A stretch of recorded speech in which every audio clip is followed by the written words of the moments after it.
Welcome to Movie News and Chill, where we love movies and we just love to chill. My name is Tyler, and today we are reviewing the newest DC movie, Shazam, Fury of the Gods. Shazam, Fury of the Gods is a superhero film about Billy Batson and his foster family living their newly found lives as superheroes after being given the powers of Earth's mightiest champion, Shazam.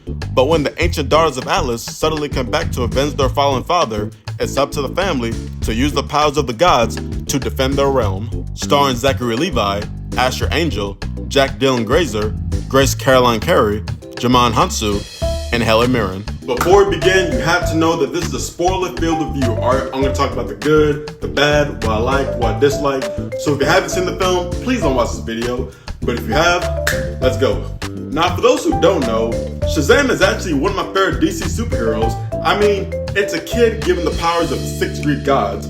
That concept alone is amazing. Come get some, ugly.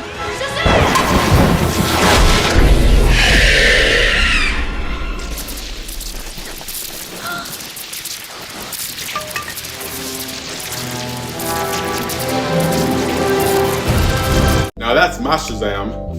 But man, those live action movies. Now, don't get me wrong, the first Shazam is technically not that bad. It's just not as cool as I would like it to be. But that sequel is a whole different conversation. I hate to say it, but I do think Zachary Levi is sadly miscast as the character of Shazam. I don't know why, he just acts so entirely childish and immature that you can't tell me that Billy Batson and Shazam are the same person. I mean, they have nothing alike. Hell, the Billy Batson character is more mature than the actual Shazam character. He's an adult. The rest of the Shazam family, they do just fine. I mean, they're mostly background characters for the most part. But if I'm being honest with you, they were the best part of the first film, but they're very redundant since they all have the same powers, actually. If anything, I think it's a little too soon, the fact that they didn't get introduced. Like, in my opinion, they could have got introduced by the end of the trilogy. Now it's like, they kind of peaked a little too early. But I do appreciate how comic accurate they look. Now, as far as the villains of the film, the Daughters of Atlas, in concept, could have been really cool villains, especially since they tie within the Greek mythology. But after the first fight scene, they pretty much become forgettable like instantly. Except for Lucy Liu, she was probably the best out of the 3. And the great Jamon Hansu returns as the character of the Wizard Shazam. And I don't know about y'all, but I was very excited to see him because in my opinion, he was one of the best parts of the first film. And in this film, he's like the only dude that actually knows what he's doing. The biggest downside of the film is just so freaking boring. Like for real, my face was just nothing.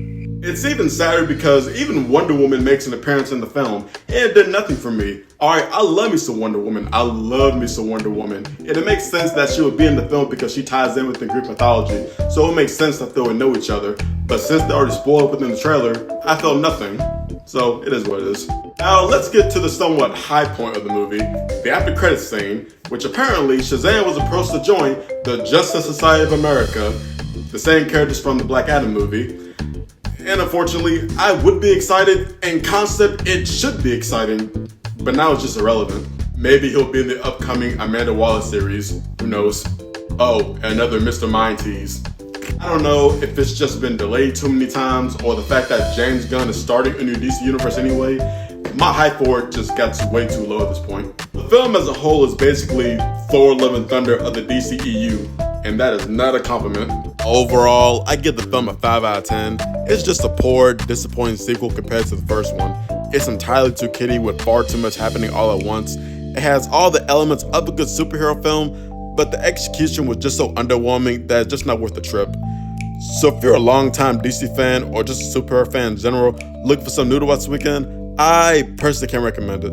Hey guys, I hope you enjoyed my review. If you did, please like, share, and subscribe. You can follow me on all my social medias. This has been Tyler from Movie News and Chill.